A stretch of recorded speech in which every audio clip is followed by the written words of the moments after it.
नमस्कार विद्यार्थी मित्रांनो, स्वागत आहे तुमचं या दुसऱ्या व्हिडिओमध्ये. याच्या अगोदरच्या व्हिडिओमध्ये आपण स्थान विस्तार हा पाठ पाहिला होता.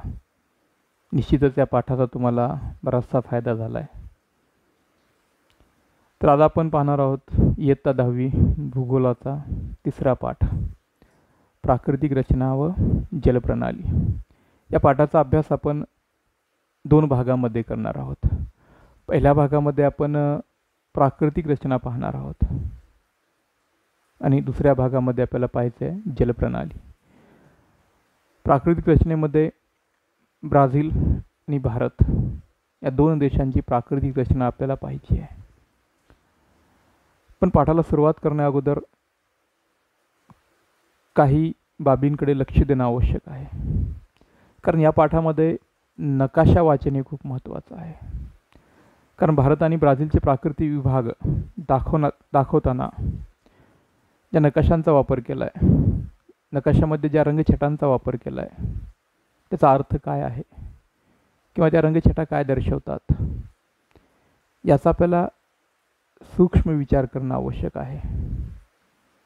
त्यामुळे हा व्हिडिओ पाहिल्यानंतर तुम्हाला तुमचं पाठ्यपुस्तक उघडायचं आहे. पाठ्यपुस्तकामध्ये या पाठासंबंधित जे काही पाठ्यघटक आहेत, नकाशाच्या साहाय्यानं त्या घटकांचा अभ्यास करायचा आहे, जेणेकरून हा पाठ तुम्हाला चांगल्या प्रकारे समजेल. आणि पाठाला सुरुवात करण्यापूर्वी आपण थोडीशी पूर्वतयारी करणार आहोत. तर तुमच्यासमोर हा भारताचा नकाशा दिसतोय. या नकाशामध्ये विविध रंगछटा वापरलेल्या आहेत, म्हणजे वेगवेगळ्या प्रकारचे रंग वापरलेले आहेत. त्यामुळे हा नकाशा अधिक सुंदर दिसतोय. हा मुळातच आपला देश सुंदर आहे, पण या रंगछटामुळे अधिक हा नकाशा आकर्षक दिसतोय. पण केवळ सुंदर दिसावं म्हणून या रंगछटा किंवा हे रंग या ठिकाणी वापरलेले नाही आहेत.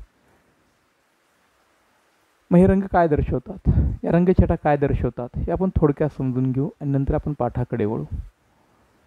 जर तुम्हाला आठवत असेल, मागच्या वर्षी 9वी इयत्तेमध्ये आपण भूगोलामध्ये पहिलाच पाठ अभ्यासला होता, वितरणाचे नकाशे.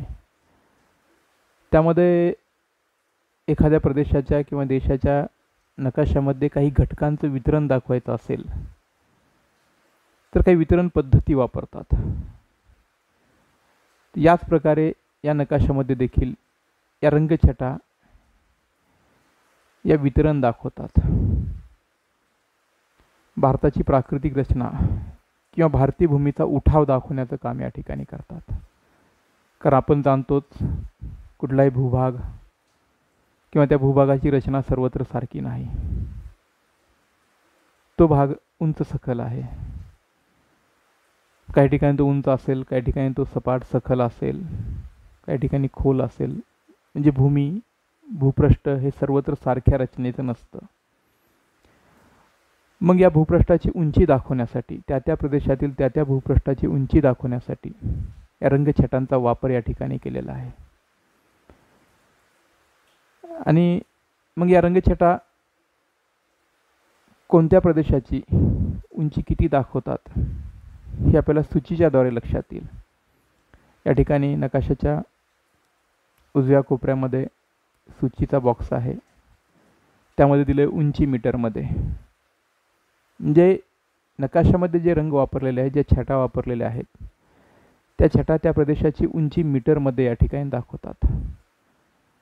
हे आपल्याला आधी जाणून घ्यायचं आहे. तर या ठिकाणी सूचीमध्ये सर्वात शेवटी पहा, गडद हिरवा रंग दिसतोय. 0 मीटर ते 150 मीटर उंची. आता 0 मीटर म्हणजे समुद्र सपाटी असते. मग समुद्र सपाटी म्हणजे काय? तर कुठल्याही भूभागाची किंवा पृथ्वीवरील कुठल्याही भूपृष्ठाची उंची जर मोजायची असेल तर ती समुद्र सपाटीपासून मोजली जाते. कारण पृथ्वीवर समुद्राचा पृष्ठभागच हा समतल आहे, एका लेवलमध्ये आहे. त्यामुळे तो बेस मानून समुद्र सपाटीपासून कोणत्याही भूभागाची उंची त्या ठिकाणी मोजली जाते. त्यामुळे 0 मीटर म्हणजे समुद्र सपाटी. तर 0 मीटर ते 150 मीटर उंचीचा जो भाग आहे तो गडद हिरव्या रंगाने नकाशामध्ये दाखवलेला आहे. त्यानंतर 150 ते 200 मीटर उंची फिकट हिरव्या रंगाने दाखवलेला आहे. त्यानंतर 200 ते 600 मीटर उंचीचा जो प्रदेश आहे तो पिवळ्या रंगाने दाखवलेला आहे. त्यानंतर 600 मीटर ते 1000 मीटर उंचीचा जो प्रदेश आहे तो फिकट तांबड्या रंगाने दाखवलेला आहे. अशाच प्रकारे आपण जर सूचीमध्ये वरवर पाहत गेलो तर 4500 मीटर ते 6000 मीटरसाठी आणखीन वेगळी रंगछटा वापरलेली आहे. 8000 मीटरपेक्षाही जास्त उंचीच्या प्रदेशासाठी पांढऱ्या रंगाचा वापर त्या ठिकाणी केलेला आहे. म्हणजे एकच समजून घ्यायचं आहे की नकाशामध्ये विविध उंचीचे प्रदेश दाखवण्यासाठी किंवा जमिनीचा उठाव दाखवण्यासाठी या रंगछटांचा वापर या ठिकाणी केला जातो. आपण असे म्हणू शकतो की नकाशामध्ये जो गडद हिरवा रंग असतो तो मैदानी प्रदेश आहे. मैदानी प्रदेश म्हणजे काय? ज्या भूमीची उंची एकदम कमी असते, उतार एकदम मंद असतो, त्याला म्हणायचं सपाट असा मैदानी प्रदेश. त्यानंतर पिवळा जो प्रदेश आहे तो 200 ते 600 मीटर उंची दरम्यानचा तो उंचावरील सपाट प्रदेश आहे, ज्याला आपण पठारी प्रदेश असं म्हणतो. त्यानंतर गडद जो तांबडा रंग दाखवला आहे जर नकाशामध्ये उत्तर आणि पूर्व दिशेस आहे तो खूप उंचीचा, अधिक उंचीचा आणि तीव्र उताराचा आहे, ज्याला आपण पर्वतीय प्रदेश असं म्हणतो. तर अशा प्रकारे विविध प्रकारचे भूमीचे उठाव दाखवण्यासाठी या ठिकाणी या रंगछटांचा वापर जो आहे तो या नकाशामध्ये केलेला आहे. आणि कोणते रंग कोणत्या भूभागाची उंची किती मीटरच्या दरम्यान आहे हे दाखवण्यासाठी आपण या ठिकाणी सूचीची मदत या ठिकाणी घेऊ शकतो. तर ही झाली आपली छोटीशी पूर्वतयारी, कारण याच्यावरूनच आपल्याला भारताचे प्राकृतिक विभाग नंतर अभ्यासायचे आहेत. चला आता वळूया आपण आपल्या पाठाकडे. भारताची प्राकृतिक रचना. तर या ठिकाणी तुमच्यासमोर भारताचा प्राकृतिक नकाशा दिलेला आहे आणि पाठाच्या सुरुवातीलाच तुम्हाला काही प्रश्न विचारलेले आहेत.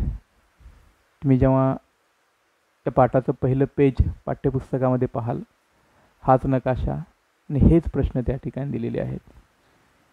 कमाल वाटले असेल सुरुवातीला, कारण पाठाच्या सुरुवातीलाच प्रश्न आणि त्यानंतर पाठाचा अभ्यास.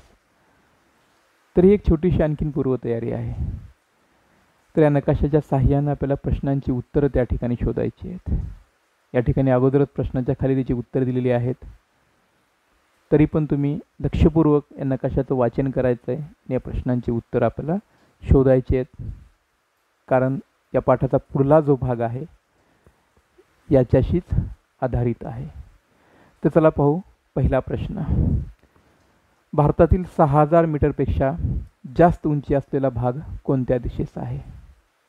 तर आत्ताच आपण नकाशामध्ये पाहिलं की नकाशावरील कोणती रंगछटा, कोणता रंग किती मीटर उंची दाखवते. तर पहिला प्रश्न आहे भारतातील 600 मीटरपेक्षा जास्त उंची असलेला भाग कोणत्या दिशेस आहे? तर पहा, तांबडा रंग जो आहे तो दाखवतोय 6000 मीटरपेक्षा जास्त उंचीचा भाग. तर भारताच्या उत्तर आणि ईशान्य दिशेस 6000 मीटर उंची असलेला भाग आहे. त्यानंतर दुसरा प्रश्न आहे द्वीपकल्पावरील दक्षिण वाहिनी नदी शोधा, जी कोणत्या नदीच्या खोऱ्यात येते? द्वीपकल्प म्हणजे हा जो पिवळा भाग आहे तो द्वीपकल्पीय पठारी प्रदेश आहे. या ठिकाणी गोदावरी नदीचं खोरं आहे या ठिकाणी, आणि गोदावरी नदीच्या खोऱ्यामध्ये प्राणहिता नावाची नदी आहे जी दक्षिण वाहिनी आहे.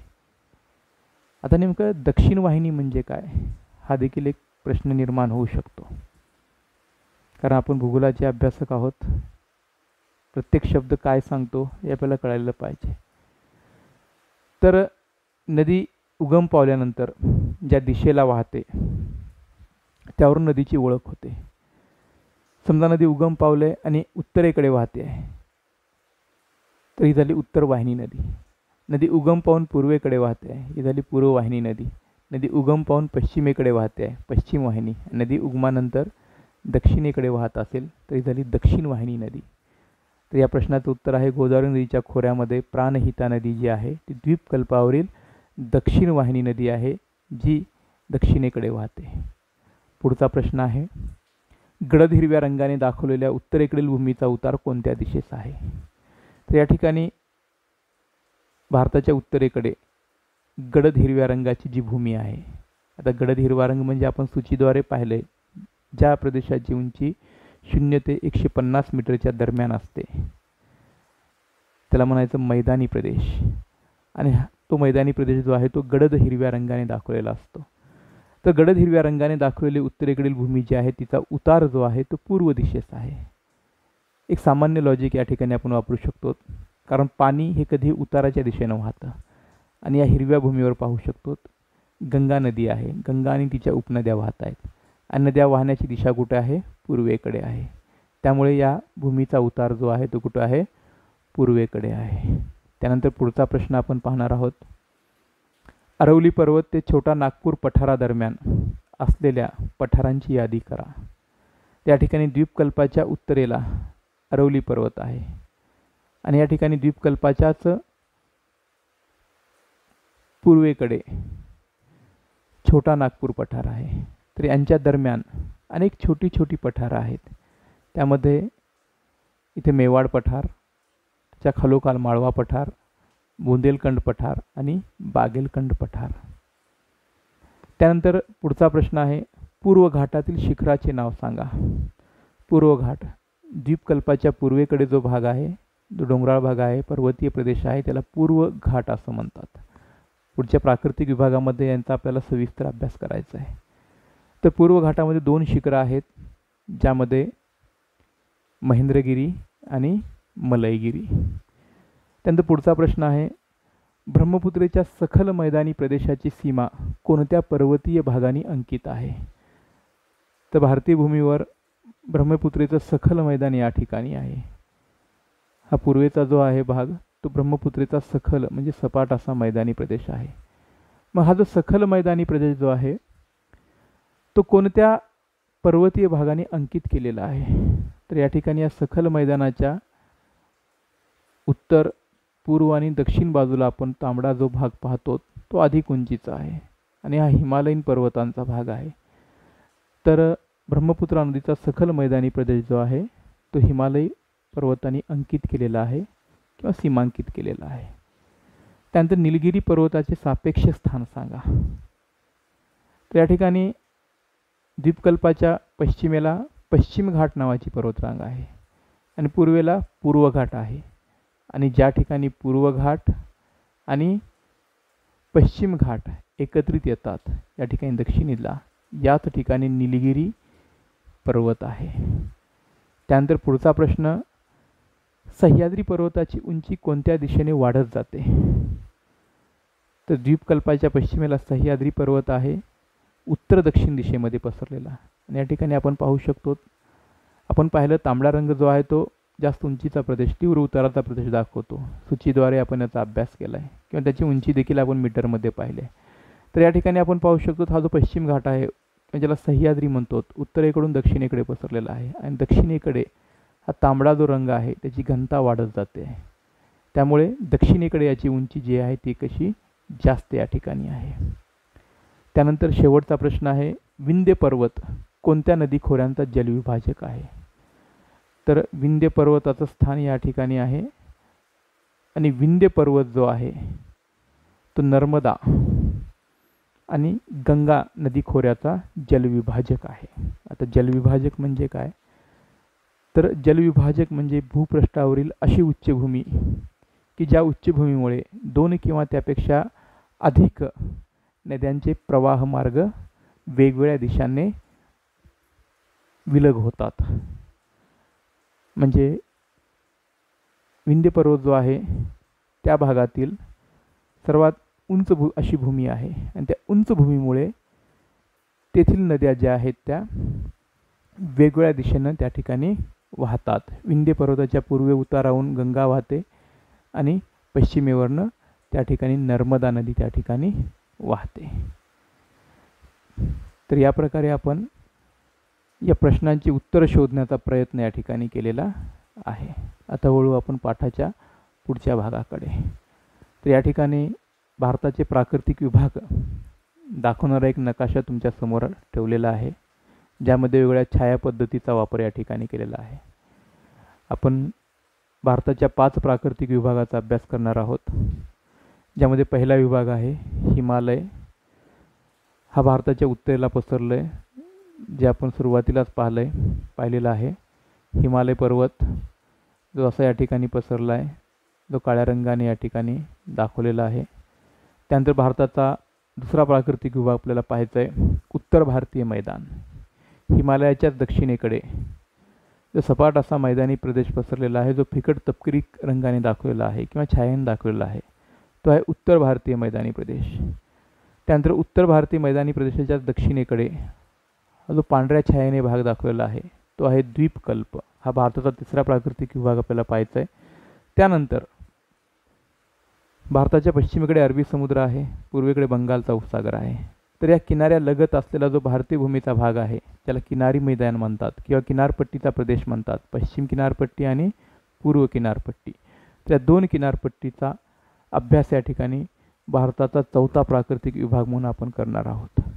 आणि त्यानंतर भारताचा पाचवा प्राकृतिक विभाग आहे द्वीपसमूह. द्वीप म्हणजे बेट, ज्याच्या चोहोबाजूनं पाणी असतं त्याला द्वीप असं म्हणायचं. तर अरबी समुद्रामध्ये लक्षद्वीप हा बेटांचा समूह आणि बंगालच्या उपसागरामध्ये अंदमान निकोबार बेटांचा समूह किंवा द्वीपसमूह हा भारताचा पाचवा प्राकृतिक विभाग आपण या ठिकाणी अभ्यासणार आहोत.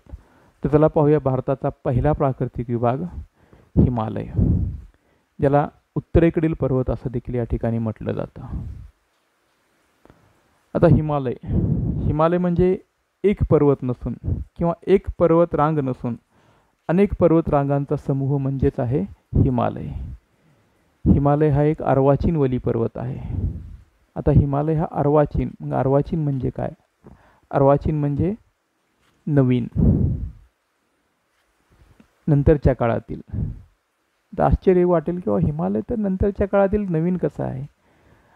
तर हिमालयाच्याही अगोदर भारतीय भूमीचा बराचसा भाग अस्तित्वामध्ये होता, म्हणजे ज्यावेळेस हिमालयाची निर्मिती झाली नव्हती असा. त्यामुळे हिमालय हा अर्वाचीन असा मानला जातो, नवीन मानला जातो. तर हिमालय हा अर्वाचीन वली पर्वत आहे. हिमालयाची सुरुवात जी आहे ताजिकिस्तानमधील पामीरचं पठार, पामीरच्या पठारापासून हिमालयाची सुरुवात या ठिकाणी होते. हिमालय हा आशिया खंडातील एक प्रमुख पर्वत प्रदेश आहे. भारतातील जम्मू काश्मीर राज्यापासून हिमालयाची सुरुवात होते. जम्मू काश्मीरपासून अरुणाचल प्रदेशापर्यंत हिमालय या ठिकाणी पसरलेला आहे. हिमालय हा जर दिशांचा विचार केला, हिमालय हा उत्तरेकडून ईशान्य दिशेकडे पसरलेला आहे आणि हा एक अनेक पर्वत रांगांचा समूह आहे, ज्याला आपण हिमालय किंवा उत्तरेकडील पर्वतीय प्रदेश या नावाने आपण या ठिकाणी ओळखतो. आता आपल्याला पाहायचं आहे हिमालयाचा उंचीनुसार या ठिकाणी विभागांचा अभ्यास करायचा आहे. आता हिमालयाचा एकदम दक्षिणेकडील भाग आहे, या ठिकाणी आपण नकाशामध्ये पाहू शकतो. हिमालयाचा जो एकदम दक्षिणेचा म्हणजे कमी उंचीचा जो भाग आहे याला म्हणतात शिवालिक किंवा शिवालिक पर्वतरांग, त्याला शिवालिक टेकड्या देखील म्हटलं जातं. हा हिमालयाचा सर्वात दक्षिणेकडील पर्वतरांगेचा भाग असून हा हिमालयातील सर्वात अर्वाचीन म्हणजे नवीन पर्वतरांगेचा भाग आहे. म्हणजे असे म्हणू शकतो किंवा हिमालयाची जी सुरुवात आहे, हिमालयाच्या सुरुवातीचा जो कमी उंचीचा पर्वतीय प्रदेश आहे याला शिवालिक पर्वत किंवा शिवालिक टेकड्या या नावाने ओळखलं जातं. आणि जसजसं आपण शिवालिककडून उत्तरेकडे जातो तसतसं हिमालयाची उंची वाढत जाते. शिवालिक नंतर येतो लघु हिमालय, म्हणजे शिवालिकपेक्षा अधिक जास्त उंचीचा पर्वतीय प्रदेश म्हणजे लघु हिमालय. लघु हिमालय ज्या ठिकाणी संपतो तेव्हा उत्तरेकडे आणखीन जास्त उंचीची हिमालयाची पर्वत शिखरं आहेत, त्याला म्हटलं जातं बृहद हिमालय म्हणजे हिमाद्री. हा हिमालयाच्या अतिउत्तरेकडील पर्वतरांगेचा प्रदेश आहे, ज्या ठिकाणी अतिउच्च अशी पर्वत शिखरं आढळतात. आणि त्यानंतर हिमालयाचा उंचीनुसार चौथा भाग येतो हिमालया पलीकडील पर्वतरांगा, म्हणजे हिमालयाचा एकदम उत्तर भाग. बृहद हिमालयाच्याही उत्तरेकडे ज्या काही हिमालयाच्या पर्वतरांगा आहेत त्यांना हिमालया पलीकडील पर्वतरांगा या नावाने ओळखलं जातं. भारतातील जी काही सर्वोच्च पर्वत शिखरं आहेत ती या हिमालया पलीकडील पर्वतरांगामध्ये आढळून येतात. अशा प्रकारे हिमालयाच्या उंचीनुसार हे 4 भाग पडतात. हिमालयाच्या एकदम दक्षिणेकडील जो भाग आहे, एकदम कमी उंचीचा प्रदेश, त्याला शिवालिक म्हणायचं. त्यानंतर शिवालिकच्या उत्तरेकडे लघु हिमालय, त्याच्याही उत्तरेकडे अधिक उंचीचा बृहद हिमालय म्हणजेच हिमाद्री, आणि एकदम हिमालयाचा उत्तरेकडील भाग त्याला म्हणायचं हिमालयापलीकडील रांगा. यातील शिवालिक जो आहे तो सर्वात अर्वाचीन आहे. त्यानंतर त्याच्यापेक्षा प्राचीन लघु हिमालय, त्याच्यापेक्षा प्राचीन बृहद हिमालय आणि त्याच्यापेक्षा प्राचीन हिमालयापलीकडील रांगा. त्यानंतर आपल्याला पाहिजेत हिमालयाचे प्रादेशिक विभाग. या ठिकाणी आपल्याला पाहिजेत हिमालयाचे प्रादेशिक विभाग, म्हणजे पश्चिम ते पूर्व दिशेमध्ये हिमालयाचे जे विभाग होतात त्या विभागांची माहिती या ठिकाणी घ्यायची आहे. तर हिमालयाचा जो एकदम पश्चिमेकडील भाग जो आहे, जो जम्मू काश्मीर राज्यामध्ये पसरलेला आहे, त्याला पश्चिम हिमालय म्हणायचं. त्यालाच काश्मीर हिमालय देखील म्हणतात. हिमालयाचा जो मध्यवर्ती भाग आहे त्याला म्हणायचं मध्य हिमालय. उत्तराखंडमधील कुमाऊ हा जो भाग आहे, या कुमाऊमध्ये मध्य हिमालय पसरलेला आहे, त्यामुळे मध्य हिमालयाला कुमाऊ हिमालय देखील म्हटलं जातं. त्यानंतर हिमालयाचा जो पूर्वेकडील भाग आहे त्याला पूर्व हिमालय म्हणजे आसाम हिमालय या नावाने देखील ओळखलं जातं. तर हा झाला भारताच्या उत्तरेकडील अतिउंच असा पर्वतीय प्रदेश हिमालय पर्वत. त्यानंतर आपल्याला पाहायचं आहे भारताचा दुसरा प्राकृतिक विभाग, उत्तर भारतीय मैदान, ज्याला उत्तरेकडील महामैदान या नावाने ओळखलं जातं. तर हिमालयाच्या दक्षिण पायथ्यापासून भारतीय द्वीपकल्पाच्या उत्तर सीमेपर्यंत हा मैदानी प्रदेश पसरलेला आहे. हिमालयाचा जो दक्षिण भाग आहे, आपण पाहिलं हिमालयाचा दक्षिण पायथा म्हणजे शिवालिक पर्वतरांगांची सुरुवात जिथून होते, कमी उंचीचा पर्वतीय प्रदेश. तर हिमालयाच्या दक्षिण पायथ्यापासून दक्षिणेकडे द्वीपकल्पाच्या उत्तर सीमेपर्यंत हा जो आहे उत्तर भारतीय मैदानी प्रदेश या ठिकाणी पसरलेला दिसून येतो, जो या नकाशामध्ये फिकट काळ्या रंगाने दाखवलेला आहे. राजस्थान, पंजाब राज्यापासून पूर्वेकडे आसामपर्यंत हा उत्तर भारतीय मैदानी प्रदेश पसरलेला आहे. आणि बहुतांश हा जो मैदानी प्रदेश आहे सर्वत्र सखल व सपाट आहे. हा जो उत्तर भारतीय मैदानी प्रदेश आहे याचे विभाग आपल्याला पाहिजे आहेत. यामध्ये अरवली पर्वताच्या पूर्वेकडील भाग गंगा नदी खोऱ्यांचा प्रदेश म्हणून ओळखला जातो. अरवली पर्वताचं स्थान या ठिकाणी आहे. तर अरवली पर्वताच्या पूर्वेकडील जो भाग आहे या भागाला गंगा नदी खोऱ्याचा प्रदेश म्हणून या ठिकाणी ओळखलं जातं. अरवलीच्या पूर्वेचा भाग गंगा नदी खोऱ्यांचा प्रदेश, किंवा याला गंगेचं मैदान म्हणून देखील ओळखलं जातं. आणि या पूर्ण मैदानी प्रदेशाचा उतार जो आहे तो पूर्व दिशेकडे आपल्याला दिसून येतो. त्यानंतर हा जो मैदानी प्रदेश आहे याची आणखीन एक महत्त्वाची बाब म्हणजे या मैदानी प्रदेशामध्ये पश्चिम बंगाल राज्य येतं, भारतातील पश्चिम बंगाल राज्य. तर पश्चिम बंगाल राज्याचा बहुतांश भाग आणि भारताचा शेजारील देश बांगलादेशचा काही भाग, या दोन्ही भागामध्ये गंगा आणि ब्रह्मपुत्रा या दोन नद्यांनी प्रचंड असे मोठे त्रिभुज प्रदेश निर्माण केलेले आहेत. या त्रिभुज प्रदेशाला सुंदरबन या नावाने ओळखलं जातं, किंवा ज्याला गंगा ब्रह्मपुत्रेचा त्रिभुज प्रदेश म्हणतात. गंगा नदी जी आहे पूर्वेकडे वाहत बंगालच्या उपसागराला मिळते आणि उत्तरेकडून वाहत ब्रह्मपुत्रा जी आहे ती देखील बंगालच्या उपसागराला मिळते. आणि या दोन्ही नद्या ज्या ठिकाणी एकत्रित येतात त्या नद्या आपल्या मुखाशी प्रचंड असा गाळ साचवतात आणि या गाळापासून त्रिभुज प्रदेशांची निर्मिती होते, ज्या प्रदेशाला या ठिकाणी सुंदरबन या नावाने ओळखलं जातं. आणखीन एक प्रश्न निर्माण होतो किंवा त्रिभुज प्रदेश म्हणजे काय. तर नद्या ज्या वेळेस वाहत सपाट अशा मैदानी प्रदेशामध्ये येतात, जेव्हा त्यांना समुद्राला मिळायचं असतं, नदी ज्या ठिकाणी समुद्राला मिळते त्याला म्हणायचं नदीचं मुख. आणि हा प्रदेश सपाट असतो, मंद उताराचा असतो, त्यामुळे नद्यांचा वेग देखील कमी असतो. त्यामुळे नद्या वाहून आणलेला गाळ जो आहे तो आपल्या मुखाशी साचवतात, किनारी भागामध्ये साचवतात. आणि हा साचलेला जो त्रिकोणी आकाराचा गाळाचा जो प्रदेश आहे याला त्रिभुज प्रदेश या नावाने ओळखलं जातं. त्यानंतर हा जो मैदानी प्रदेश आहे, या मैदानी प्रदेशाच्या पश्चिम भागामध्ये हा दिसतोय पश्चिम भाग, म्हणजे राजस्थान राज्याचा भाग. या पश्चिम भागामध्ये वाळवंट पसरलेला आहे, ज्या वाळवंटाला थरचे वाळवंट किंवा मरुस्थळी या नावाने देखील ओळखलं जातं. राजस्थान राज्याचा बहुतांश भाग जो आहे या वाळवंटाने व्यापलेला आहे. आणि याच वाळवंटाच्या मरुस्थळीच्या उत्तरेला आहे पंजाबचं मैदान, जे पंजाब राज्यामध्ये येतं. या ठिकाणी सतलज नदी दिसते. सतलज आणि तिच्या उपनद्यांनी गाळाचं संचयन करून पंजाबचा हा सुपीक मैदानी प्रदेश बनवलेला आहे. येथील मृदा अत्यंत सुपीक असल्यामुळे या ठिकाणी शेती व्यवसायाचा खूप मोठ्या प्रमाणामध्ये विकास झालेला आपल्याला आढळून येतो. तर अशा प्रकारे भारताचा दुसरा प्राकृतिक विभाग उत्तर भारतीय मैदान. उत्तर भारतीय मैदानाचा जो पूर्व भाग आहे, अरवलीच्या पूर्वेकडील भाग, ज्याला गंगा नदीचं खोरं किंवा ज्याला गंगेचं मैदान म्हणतात, ज्या ठिकाणी पश्चिम बंगाल राज्यामध्ये गंगेनं खूप मोठा त्रिभुज प्रदेश निर्माण केलेला आहे. याच मैदानाच्या पश्चिमेला थरचं वाळवंट आहे, ज्याला मरुस्थळी असं म्हणतात, जे राजस्थान राज्यामध्ये पसरलेलं आहे. आणि याच मैदानाचा उत्तर भाग जो आहे त्याला पंजाबचं मैदान या नावाने ओळखलं जातं. तो अत्यंत सुपीक असा प्रदेश आहे. तर याच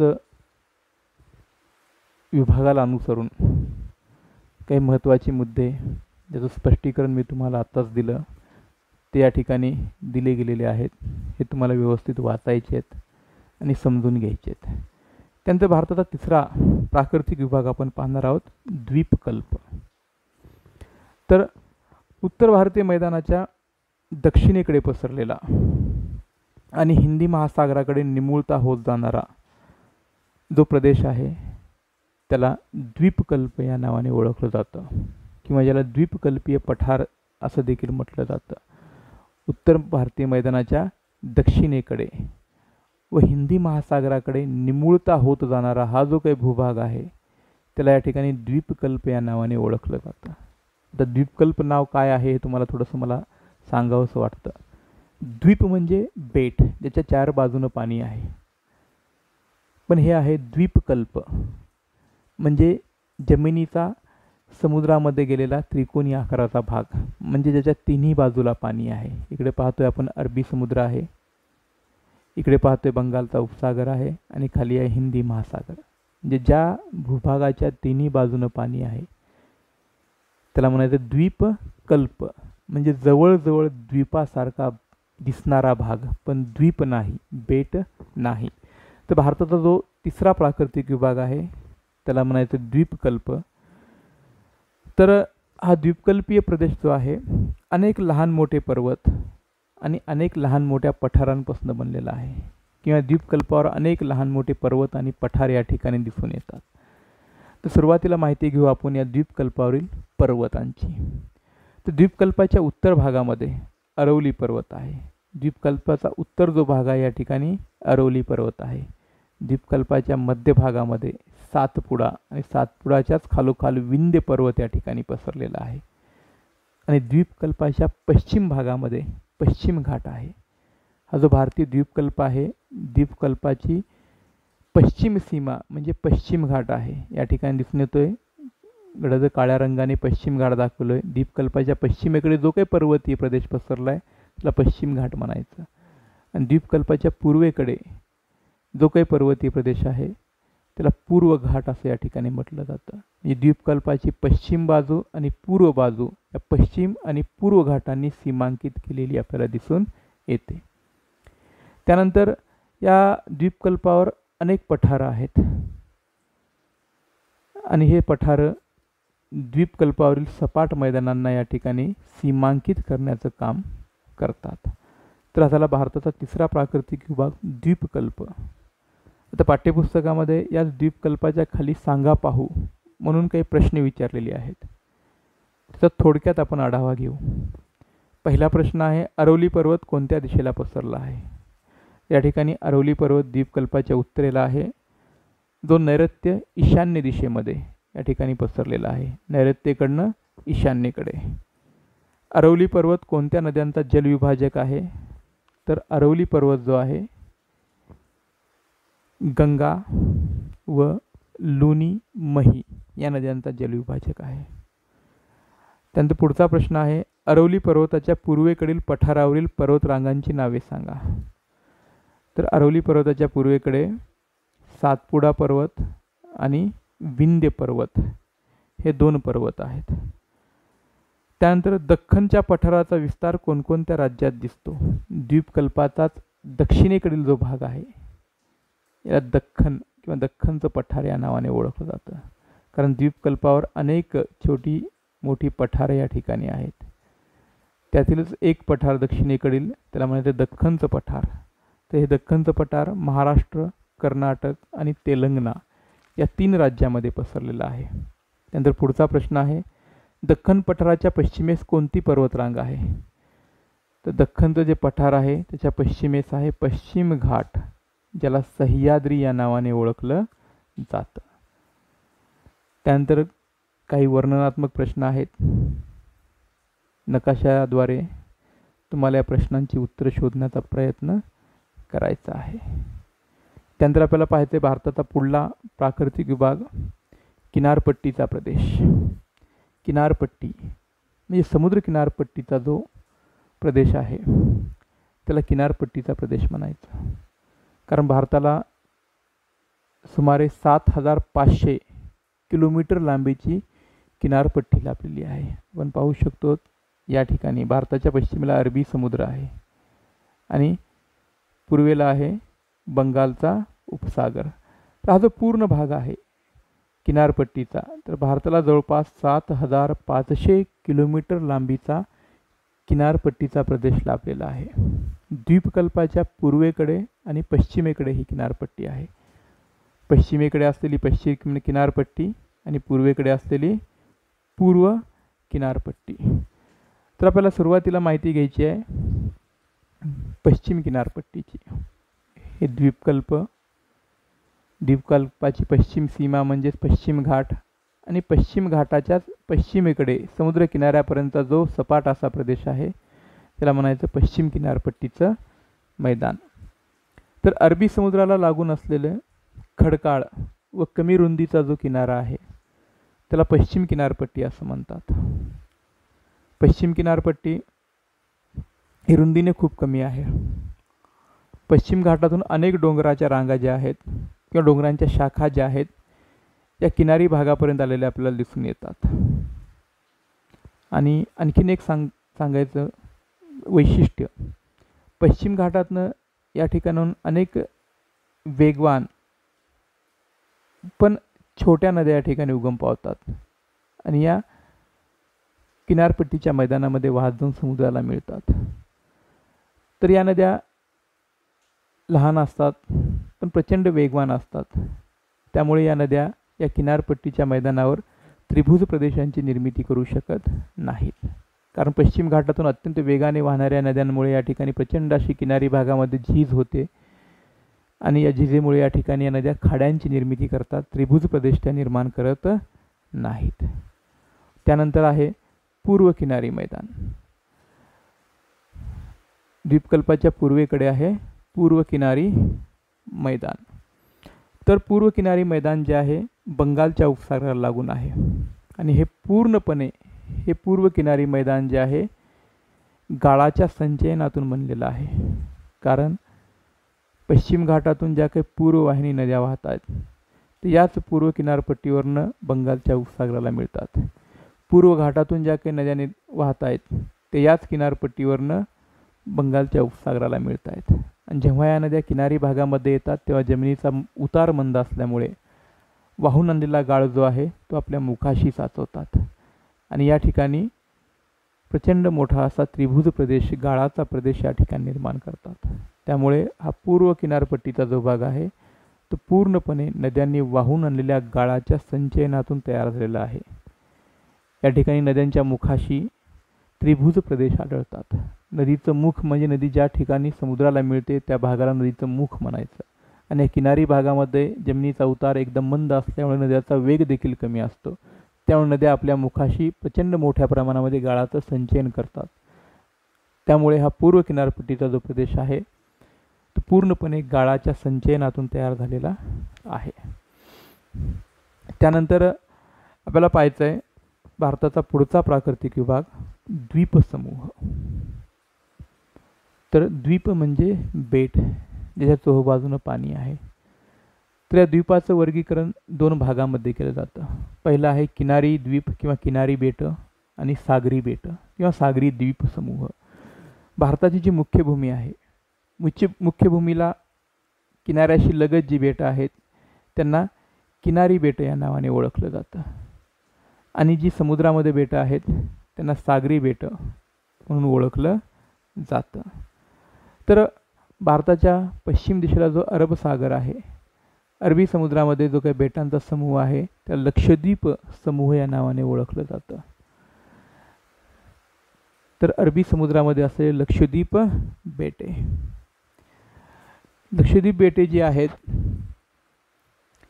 ही बहुतांशी प्रवाळाची कंकण द्वीपे आहेत आणि ती विस्ताराने लहान आहेत आणि कमी उंचीची आहेत. लक्षात ठेवा, भारताच्या मुख्य भूमीपासून दूर अरबी समुद्रामध्ये काही भारतीय बेटं आहेत, काही द्वीपसमूह आहेत.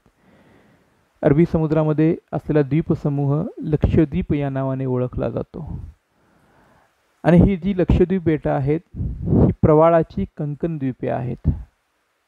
आता प्रवाळाची कंकण द्वीपे म्हणजे काय? तर ज्या ठिकाणी सागराचा उथळ भाग असतो त्या ठिकाणी त्या उथळ भागामध्ये प्रवाळ नावाचे कीटक मोठ्या प्रमाणामध्ये राहत असतात, बहुसंख्येने राहत असतात आणि याच प्रवाळ कीटकांच्या अवशेषातनं किंवा यांचे अवशेष एका ठिकाणी जमा होऊन प्रवाळ खडकांची निर्मिती होते आणि जेव्हा या प्रवाळ खडकांचा आकार वाढत जातो त्याला म्हणायचं कंकण द्वीप. तर ही जी लक्षद्वीप बेटं आहेत प्रवाळाच्या कंकण द्वीपापासून बनलेली आहेत आणि ही विस्ताराने लहान आहेत आणि कमी उंचीची आहेत. त्यानंतर बंगालच्या उपसागरामध्ये काही भारतीय बेटांचा या ठिकाणी समावेश होतो. ती बेटं आहेत अंदमान व निकोबार बेटं. त्यामध्ये सुरुवातीला आपण पाहू अंदमान बेटं. तर अंदमान जी बेटं आहेत ही विस्ताराने मोठी आहेत आणि ही सर्व ज्वालामुखी बेटं आहेत, ज्वालामुखीच्या प्रक्रियेतून निर्माण झालेली बेटं आहेत. आणि या बेटातील एक वैशिष्ट्य म्हणजे भारतातील एकमेव जिवंत ज्वालामुखी, जागृत ज्वालामुखी याच अंदमान बेट समूहातील बॅरन या बेटावर आहे. अंदमान द्वीपसमूहाच्या दक्षिणेकडे निकोबार बेटांचा समूह आहे आणि निकोबार द्वीपसमूहातील काही बेटं कंकण द्वीपाच्या स्वरूपात या ठिकाणी आपल्याला दिसून येतात. कंकण द्वीप म्हणजे काय सांगितलेलं आहे तुम्हाला की प्रवाळ कीटकांच्या अवशेषापासून प्रवाळ खडक तयार होतात आणि या प्रवाळ खडकांपासूनच कंकण द्वीप त्या ठिकाणी निर्माण होत असतात. तर मित्रांनो, हे झाले भारताचे 5 प्राकृतिक विभाग.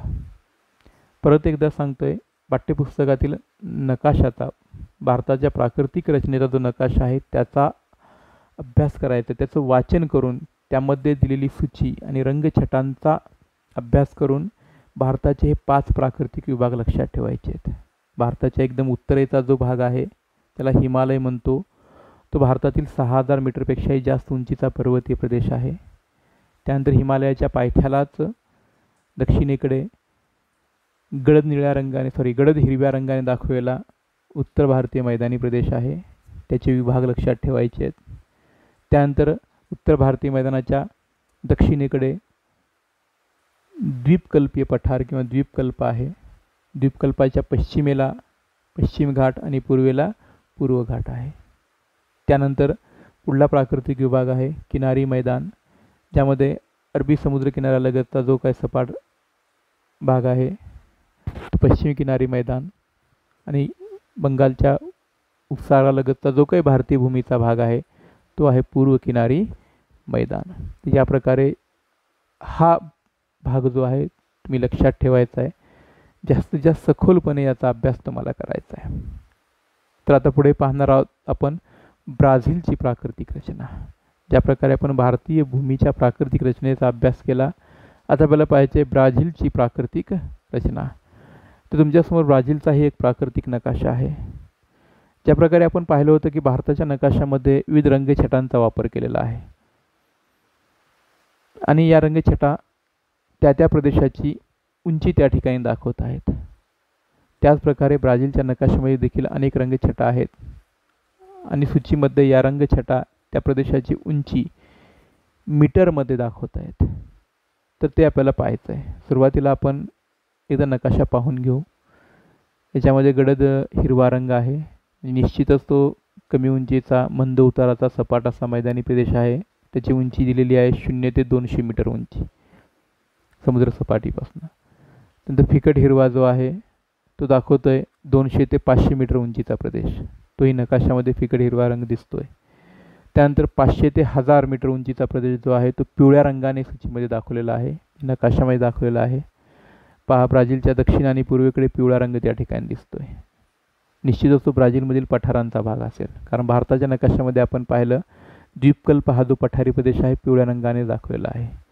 त्यानंतर तांबडा जो रंग आहे तो दाखवतोय 1000 मीटरपेक्षा जास्त उंचीचा प्रदेश.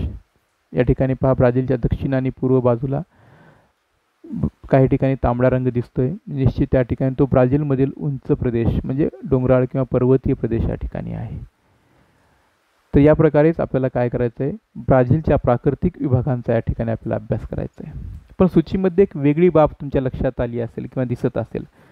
0 म्हणजे समुद्रसपाटी, पण 0च्या खाली -200 आणि -2000 असं देऊन फिकट निळा रंग दाखवला आहे. ते काय असेल? त्या बाबतीत पुस्तकामध्ये काही प्रश्न नाही, पण एक सहज चिकित्सा म्हणून मी हे तुम्हाला विचारतोय. तर ज्या प्रकारे समुद्रसपाटीपासनं भूमीची उंची दाखवता येते, त्याच प्रकारे समुद्रसपाटीपासनं त्या भूमीची खोली देखील दाखवता येते. तर ही समुद्रसपाटीपासून खोल भाग जर दाखवायचा असेल तर त्या ठिकाणी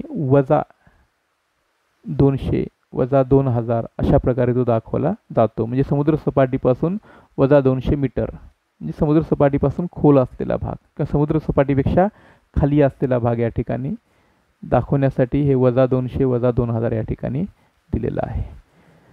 तर ब्राझीलचे आपल्याला प्राकृतिक विभाग पाहिजे आहेत. त्यामध्ये ब्राझीलचा पहिला प्राकृतिक विभाग आपण पाहणार आहोत, उच्चभूमी. या ठिकाणी नकाशामध्ये फक्त ओव्हरलुक आपण करू, कारण नंतर त्याचा अभ्यास आपल्याला करायचा आहे. तेव्हा ब्राझीलची उच्चभूमी आणि गियाना उच्चभूमी. त्यानंतर दुसरा प्राकृतिक विभाग आपल्याला पाहायचा आहे, अजस्त्र कडा. या ठिकाणी ब्राझीलच्या आग्नेय दिशेला या ठिकाणी पाहू शकता अजस्त्र कडा आहे. त्यानंतर किनारी प्रदेश आपण पाहू शकतो. ब्राझीलच्या उत्तरेला उत्तर अटलांटिक महासागर आणि या ठिकाणी पूर्वेला दक्षिण अटलांटिक महासागर आहे. त्या महासागराचा किनारी जो भाग आहे तो किनारी प्रदेश. त्यानंतर मैदानी प्रदेश, हा जो गडद हिरव्या रंगाने आणि फिकट हिरव्या रंगाने जो भाग दाखवला आहे तो ब्राझीलचा मैदानी प्रदेश. आणि ब्राझीलचा पाचवा प्राकृतिक विभाग आहे द्वीपसमूह, म्हणजे ब्राझीलची किनारी बेटं आणि सागरातील बेटं म्हणजे द्वीपसमूहांचा या ठिकाणी आपल्याला अभ्यास करायचा आहे. तर चला सुरुवातीला पाहू ब्राझीलचा पहिला प्राकृतिक विभाग, ब्राझीलची उच्चभूमी. तर या ठिकाणी नकाशामध्ये आपण पाहू शकतो ब्राझील उच्चभूमी या ठिकाणी दाखवली आहे, म्हणजे ब्राझीलमध्ये असलेल्या उच्चभूमी. आणि या ठिकाणी आहे गियाना उच्चभूमी. तर ब्राझीलचा बहुतांश भाग जो आहे विस्तीर्ण अशा पठाराने व्यापलेला आहे आणि या पठारालाच या ठिकाणी उच्चभूमी देखील म्हटलं जातं. या ठिकाणी पठार म्हणजेच उच्चभूमी किंवा ज्याला ढाल क्षेत्र असं देखील म्हटलं जातं. तर ढाल क्षेत्र म्हणजे काय? ढाल क्षेत्र म्हणजे एखाद्या प्रदेशाचा मुख्य भाग, म्हणजे ज्या भागाची निर्मिती सर्वात अगोदर झालेली आहे आणि त्यानंतर इतर भाग निर्माण झालेले आहेत. जो मुख्य जो भाग आहे, सर्वात प्राचीन जे क्षेत्र आहे त्याला ढाल क्षेत्र किंवा गाभा क्षेत्र असं म्हणून ओळखलं जातं. तर ब्राझील जो आहे, ब्राझीलचा बराचसा भाग विस्तीर्ण अशा पठाराने व्यापलेला आहे. ब्राझीलमध्ये 2 उच्चभूमी आहेत किंवा 2 पठार आहेत. त्यामध्ये पहिला आहे गियाना उच्चभूमी आणि दुसरा आहे ब्राझीलची उच्चभूमी.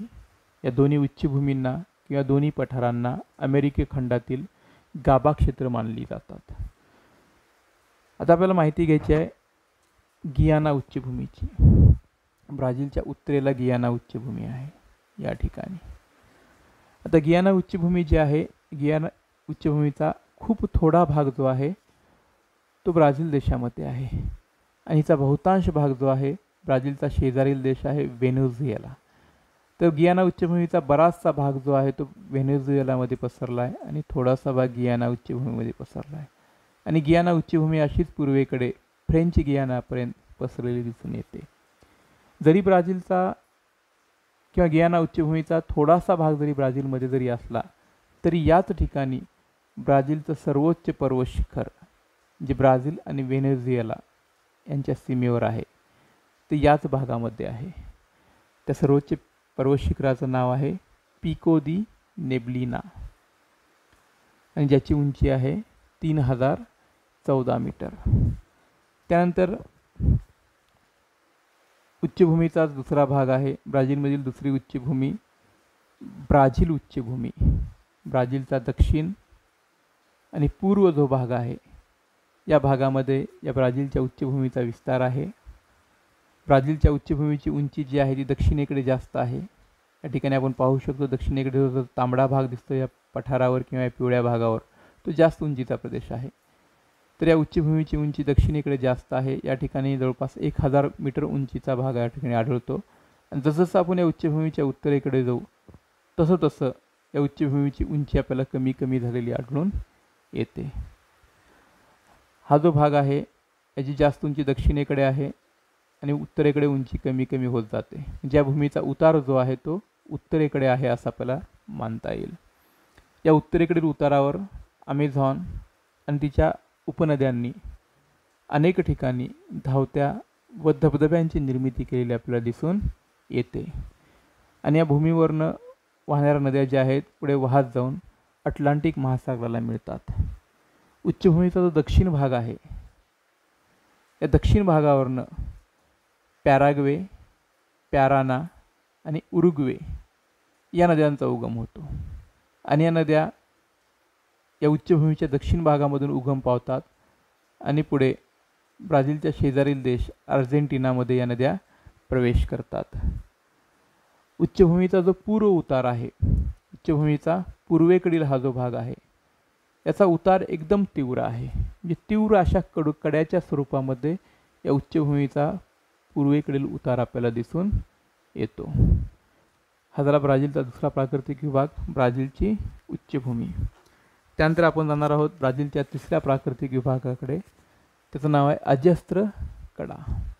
तर ब्राझीलच्या आग्नेय दिशेला या ठिकाणी आपण पाहू शकतो ब्राझीलचा अजस्त्र कडा. तर आकाराचा जर विचार केला तर अजस्त्र कडा हा खूप लहान प्राकृतिक विभाग आहे. ब्राझीलचं जर एकूण क्षेत्र पाहिलं तर त्या क्षेत्राच्या तुलनेत अजस्त्र कड्याचा आकार खूप लहान आहे. पण त्याच्या उताराचं स्वरूप पाहिलं आणि या अजस्त्र कड्याचा ब्राझीलच्या हवामानावर होणारा परिणाम जर पाहिला तर याला एक स्वतंत्र विभाग या ठिकाणी मानावा लागतं. हा जो अजस्त्र कडा आहे हा एकदम तीव्र उताराचा आहे. प्रचंड तीव्र उताराचा हा सरळसोट या ठिकाणी कडा आहे.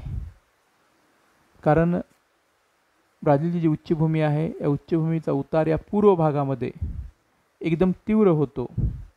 तीव्र गतीने हा उतार या ठिकाणी संपून जातो. त्यामुळे एक वैशिष्ट्यपूर्ण प्राकृतिक विभाग म्हणून या विभागाला ओळखलं जातं.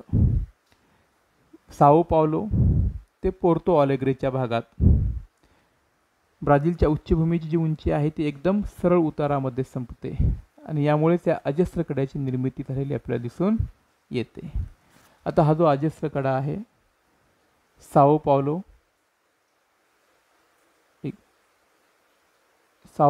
ते पोर्तो अलेग्रे या ठिकाणी या अजस्त्र कड्याचा उतार एकदम तीव्र आहे. तीव्र उताराचा हा कडा आहे आणि ज्या वेळेस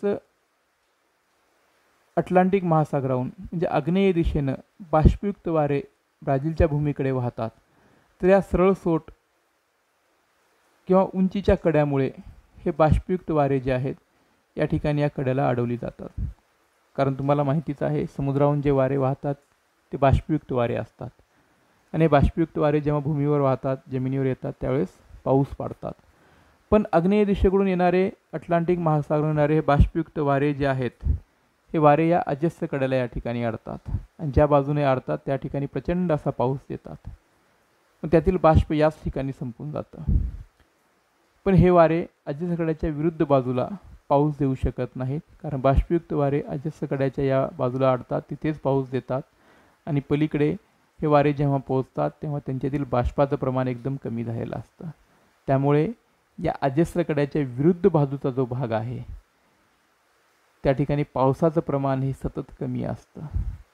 सतत त्या ठिकाणी अवर्षण स्थिती असते. अवर्षण म्हणजे पावसाचं प्रमाण, पर्जन्याचं प्रमाण एकदम कमी असणे. त्याचं कारण प्रत्येकदा सांगतोय की अजस्त्र कडा हा एकदम तीव्र उताराचा आणि उंचीचा असल्यामुळे या ठिकाणी अटलांटिक महासागरावरून येणारे बाष्पयुक्त वारे या अजस्त्र कड्याला अडतात.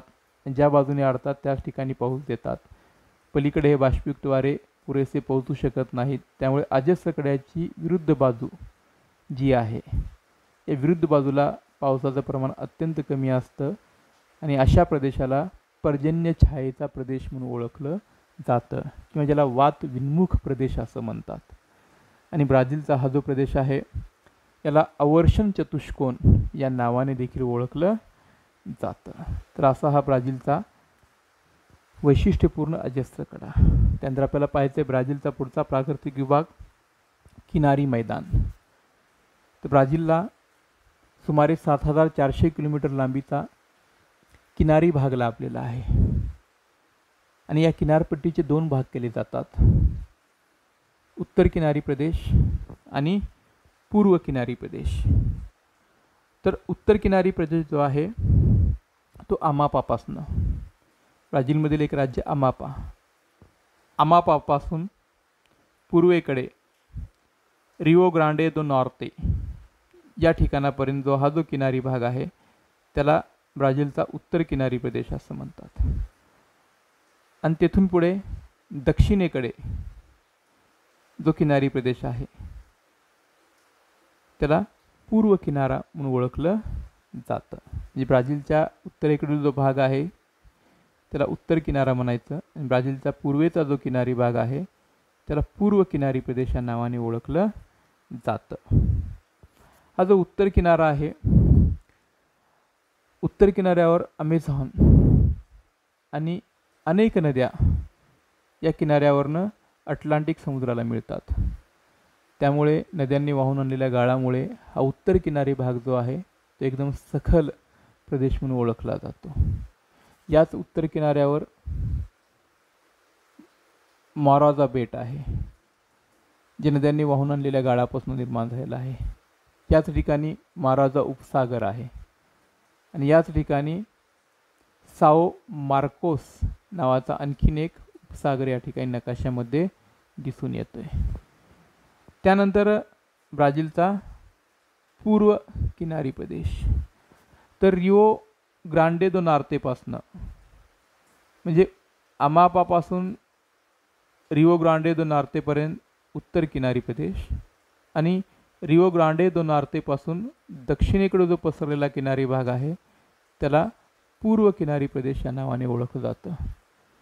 पूर्व किनाऱ्यावर अनेक लहान मोठ्या ज्या नद्या आहेत तिथून अटलांटिक महासागराला मिळतात. या पूर्व किनाऱ्याहून एक मोठी नदी जी आहे ती अटलांटिक महासागराला मिळते. तिचं नाव आहे साओ फ्रान्सिस्को. ही नदी जी आहे एक मोठी नदी या पूर्व किनाऱ्यावरनं अटलांटिक महासागराला मिळते. आणि या पूर्व किनाऱ्याचं वैशिष्ट्य, हा जो पूर्ण पूर्व किनारा आहे या पूर्व किनाऱ्याचं एक अनोखं वैशिष्ट्य म्हणजे या किनाऱ्यावर लांबवर पसरलेल्या पुळणी आहेत आणि वालुकागिरी आढळतात. आता आणखीन एक प्रश्न, पुळण म्हणजे काय? कारण ब्राझीलचा जो पूर्व किनारी भाग आहे, पूर्व किनाऱ्यावर लांबवर पसरलेल्या पुळणी आढळतात. तर पुळण म्हणजे समुद्र किनाऱ्यावरील जो काही वाळूचा भाग आहे, जी रेती असते किनारी भागातील, तिला पुळण म्हणायचं. मग पुळण निर्माण कशी होते? सागरी लाटा जेव्हा वाळूचं संचयन किनारी भागामध्ये करतात तर ही वाळू साचून किंवा रेती साचून समुद्रकिनारी जो भाग निर्माण होतो त्याला पुळण म्हणतात.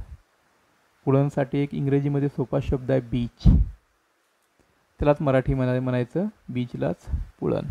तर या पूर्व किनाऱ्यावर अनेक लांबवर पसरलेल्या सुंदर मुलायम अशा रेतीच्या पुळणी आढळतात. या ठिकाणी वालुकागिरी म्हणजे वाळूच्या टेकड्या देखील आढळतात.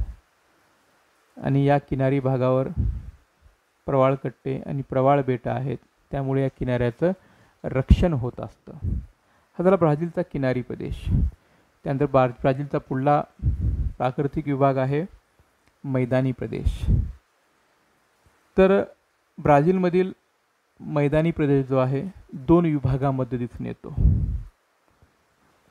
त्यामध्ये पहिला विभाग आहे अमेझॉन खोऱ्याचा भाग. या ठिकाणी ब्राझीलच्या उत्तरेला आपण पाहू शकतो हा अमेझॉन नदी खोऱ्याचा मैदानी प्रदेश हा ब्राझीलच्या उत्तरेला आहे. आणि ब्राझीलच्या नैऋत्येला असलेला पॅराग्वे प्याराना नदी खोऱ्याचा मैदानी प्रदेश, असे 2 मैदानी प्रदेश किंवा 2 मैदानी विभाग ब्राझीलमध्ये दिसून येतात. तर सुरुवातीला आपण माहिती घेऊ अमेझॉन खोऱ्याचा मैदानी प्रदेश. तर अमेझॉन हा ब्राझीलमधील सर्वात विस्तीर्ण असा मैदानी प्रदेश आहे. आपण पाहू शकतो या हिरव्या रंगावरनं. तर अमेझॉन हा ब्राझीलमधील सर्वात मोठा असा मैदानी प्रदेश आहे. या मैदानाचा उतार जो आहे तो पूर्वेकडे आहे. आणि अमेझॉन खोरं जे आहे ब्राझीलच्या पश्चिम भागामध्ये याची रुंदी 1300 किलोमीटर आहे. पाहू शकता ब्राझीलचा जो पश्चिम भाग आहे या ठिकाणी अमेझॉन नदी खोऱ्याचं मैदान जे आहे त्याचा विस्तार प्रचंड आहे, इतका की तो 1300 किलोमीटर आहे. त्यानंतर ज्या ठिकाणी 2 उच्चभूमी जवळ येतात म्हणजे गियाना उच्चभूमी आणि इथे ब्राझीलची उच्चभूमी, ज्या ठिकाणी 2 उच्चभूमी या जवळ येतात त्या ठिकाणी मात्र या नदी खोऱ्याची रुंदी कमी आढळते, 240 किलोमीटर इतकी. आणि जसजसं अमेझॉन नदी अटलांटिक महासागराकडे जाते तसतसं या अमेझॉनच्या मैदानाची रुंदी वाढत जाते. हा जो पूर्ण अमेझॉन मैदानी प्रदेश आहे हा वनांनी व्यापलेला आहे. घनदाट असं जंगल या ठिकाणी आढळतं. आणि अमेझॉन नदीला वारंवार येणाऱ्या पुरामुळे किंवा येथील वनांमध्ये आढळणाऱ्या किंवा वाढणाऱ्या घनदाट अशा वनस्पतींमुळे हा अमेझॉन नदी खोऱ्याचा जो मैदानी प्रदेश आहे हा एक दुर्गम प्रदेश म्हणून या ठिकाणी ओळखला जातो. या ठिकाणी घनदाट अशी उष्णकटिबंधीय वर्षावने आढळून येतात. त्यानंतर अमेझॉन खोऱ्याच्या मैदानी प्रदेशानंतर ब्राझीलच्या नैऋत्येला आणखीन एक मैदानी प्रदेश आहे, तो आहे पॅराग्वे आणि प्याराना नदी खोऱ्याचा मैदानी प्रदेश. पॅराग्वे आणि प्याराना नदी खोऱ्यांचा मैदानी प्रदेश. तर ब्राझील उच्चभूमीच्या नैऋत्येकडे हे 2 मैदानी प्रदेश आहेत जे पॅराग्वे आणि प्याराना नद्यांच्या उगमाकडील भागामध्ये आहेत. यामध्ये पॅराग्वे नदीचा जो उगम क्षेत्राचा भाग आहे त्याचा उतार दक्षिणेकडे आहे, तर प्याराना नदीचा उतार जो आहे तो नैऋत्येकडे या ठिकाणी आपल्याला दिसून येतो. तर हे झाले ब्राझीलमधील 2 मैदानी प्रदेश, अमेझॉन नदी खोऱ्याचा मैदानी प्रदेश आणि ब्राझीलच्या नैऋत्येला असलेला पॅराग्वे प्याराना नदी खोऱ्यांचा मैदानी प्रदेश. यांच्याशिवाय ब्राझीलमध्ये आणखीन एक वैशिष्ट्यपूर्ण असा मैदानी प्रदेश आहे ज्याला म्हटलं जातं पॅन्टानाल मैदानी प्रदेश. तर हा पाणथळ असा प्रदेश आहे ज्याला आपण दलदली प्रदेश असं म्हणतो. हा एक दलदलीचा प्रदेश आहे, म्हणजे ज्या ठिकाणी सतत पाणी साचून राहत असतं त्या ठिकाणी दलदलीचा प्रदेश निर्माण होत असतो. तर हा जो पॅन्टानल दलदलीचा प्रदेश आहे हा ब्राझीलमधील माटो ग्रासो दो सूल या राज्यामध्ये आहे. आणि याचा विस्तार ब्राझीलमध्ये तर आहेच, पण ब्राझीलसोबतच ब्राझीलचा शेजारील देश अर्जेंटिना या देशामध्ये देखील हा पॅन्टानल दलदलीचा प्रदेश या ठिकाणी पसरलेला आहे. तुम्ही ॲनाकोंडा हे नाव कधी ऐकलं असेल, तर ॲनाकोंडा साप जे आहेत ब्राझीलच्या याच पॅन्टानल नावाच्या दलदलीच्या प्रदेशामध्ये आढळून येतात. तर हा झाला ब्राझीलचा चौथा प्राकृतिक विभाग. त्यानंतर आपल्याला पाहायचं आहे ब्राझीलचा शेवटचा प्राकृतिक विभाग द्वीपसमूह. तर ब्राझीलची जी मुख्य भूमी आहे जिचा अभ्यास आपण केला, त्या मुख्य भूमीशिवाय ब्राझील देशामध्ये काही बेटांचा समावेश होतो. ज्या प्रकारे आपण पाहिलं भारतामध्ये देखील मुख्य भूमीसोबतच काही बेटांचा समावेश देखील भारतामध्ये होतं, अंदमान निकोबार बेटे आणि लक्षद्वीप बेटे. त्याच प्रकारे ब्राझीलमध्ये देखील काही बेटांचा समावेश होतो.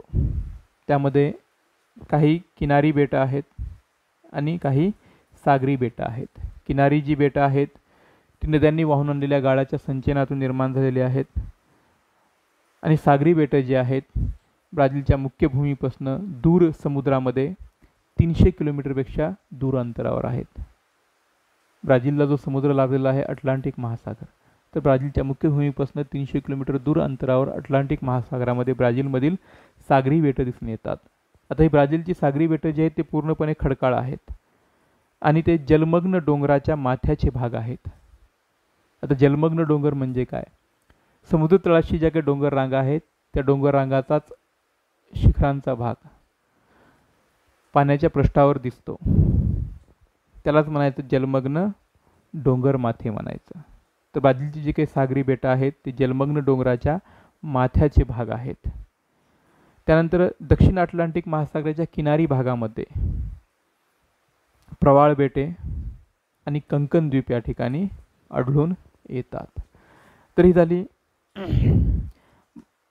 ब्राझीलची प्राकृतिक रचना. यामध्ये तुम्हाला लक्षात ठेवायचं आहे ब्राझीलचे प्राकृतिक विभाग आणि त्यालाही मदत घ्यायची आहे तुम्हाला ब्राझीलच्या प्राकृतिक नकाशाशी. त्यासाठी नकाशामध्ये दिलेली रंगछटा, विविध रंग पहा आणि सूची पहा. तो रंग त्या प्रदेशाची उंची किती दाखवतात हे आपल्याला लक्ष देऊन पाहायचं आहे. त्यानंतर पर्वतीय प्रदेशासाठी कोणता रंग वापरला जातो, मैदानांसाठी कोणता वापरला जातो, पठारांसाठी कोणता वापरला जातो, हे देखील थोडंसं लक्षात आपल्याला ठेवायचं आहे, जेणेकरून भारत आणि ब्राझील यांचे प्राकृतिक विभाग आपल्याला लक्षात राहतील. सामान्यतः हे लक्षात ठेवायचं आहे प्राकृतिक विभागामध्ये पर्वतीय प्रदेश, पठारी प्रदेश, मैदानी प्रदेश, किनारी मैदानी प्रदेश आणि बेट यांचा समावेश होतो. पर्वतीय प्रदेश म्हणजे अत्यंत उंचीचा तीव्र उताराचा प्रदेश जो नकाशामध्ये तांबड्या रंगाने दाखवला जातो. मैदानी प्रदेश सपाट आणि मंद उताराचा प्रदेश, त्याची उंची समुद्र सपाटीपासून खूप कमी असते, तो गडद आणि फिकट हिरव्या रंगाने दाखवला जातो.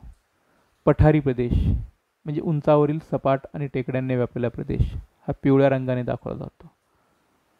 तर या गोष्टी लक्षात ठेवायच्या आहेत आणि भारत आणि ब्राझील या दोन देशांची प्राकृतिक रचना समजून घ्यायची आहे.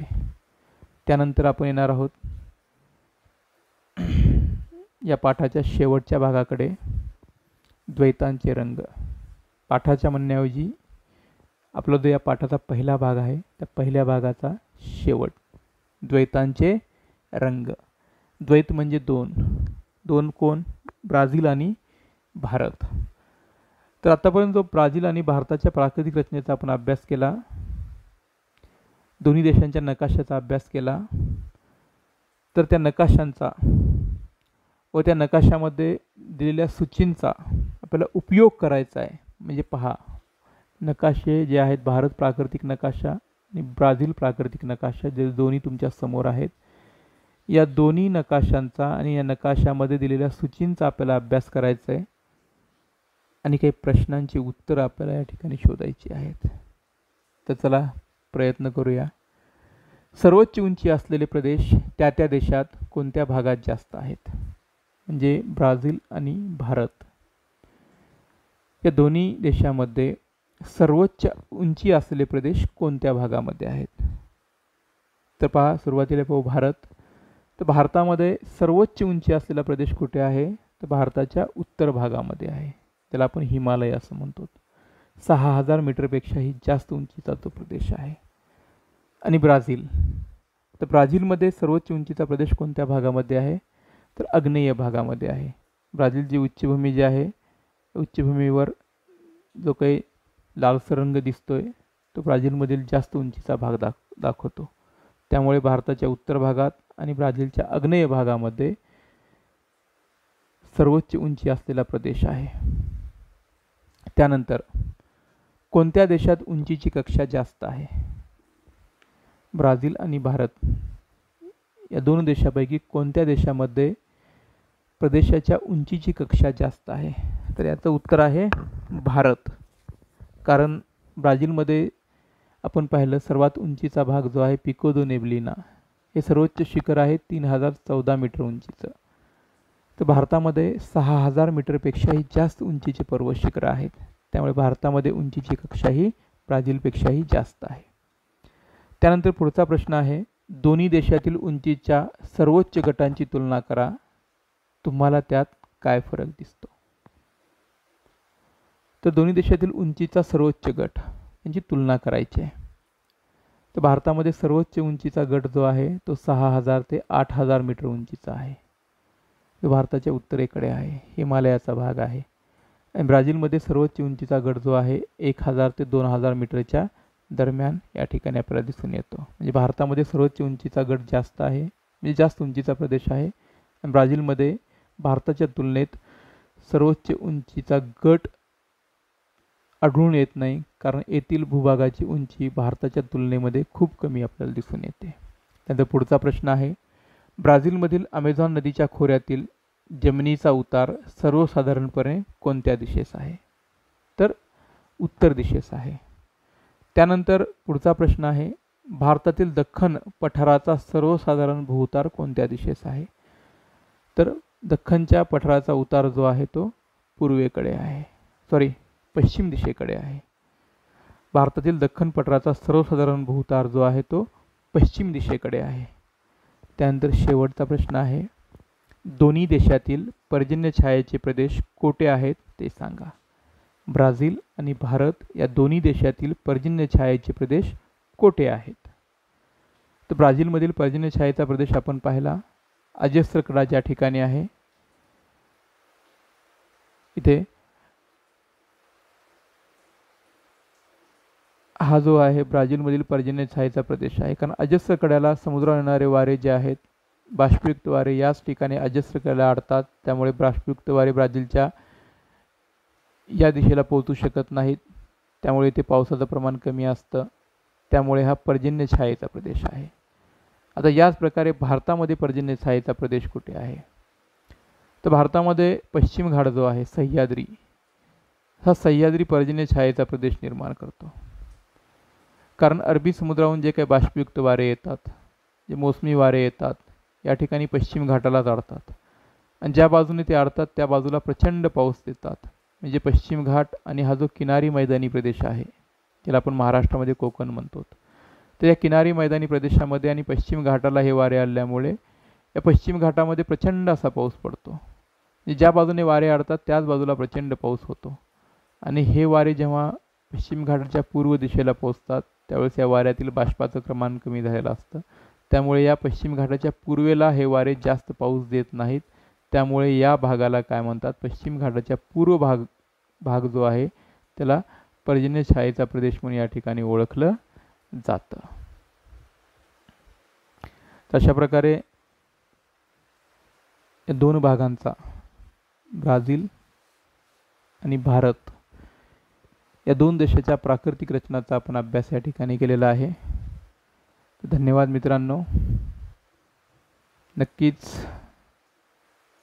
या व्हिडिओची अभ्यासामध्ये तुम्हाला मदत होईल आणि यासारखेच आणखीन छान व्हिडिओज इथून पुढे देखील तुम्हाला पाहता येतील. पण त्यासाठी तुम्ही एक काम करायचं आहे, माझं हे चॅनल तुम्ही सबस्क्राईब करायचं आहे, लाईक करायचं आहे, बेल आयकॉन त्या ठिकाणी प्रेस करायची आहे, जेणेकरून येणाऱ्या काळामध्ये किंवा लवकरच पुढील पाठांचे व्हिडिओज तुम्हाला वेळेवर पाहता येतील किंवा त्याबाबतचे नोटिफिकेशन तुम्हाला वेळेवर प्राप्त होतील. आणि याच पाठाचा पुढचा भाग जो आहे जलप्रणाली, ज्यामध्ये आपण भारत आणि ब्राझील या दोन देशातील जलप्रणालीचा अभ्यास करणार आहोत. तो व्हिडिओ लवकरच तुमच्यापर्यंत पोहोचेल. परत एकदा सांगतोय, वेळेवर हे व्हिडिओ तुमच्या समोर येण्यासाठी तुम्हाला हे चॅनल सबस्क्राईब करायचं आहे, लाईक करायचं आहे, जेणेकरून नवीन व्हिडिओबाबत नोटिफिकेशन्स तुम्हाला लवकरात लवकर प्राप्त होतील. तर ठीक आहे मित्रांनो, भेटू पुढल्या भागात. परत एकदा धन्यवाद.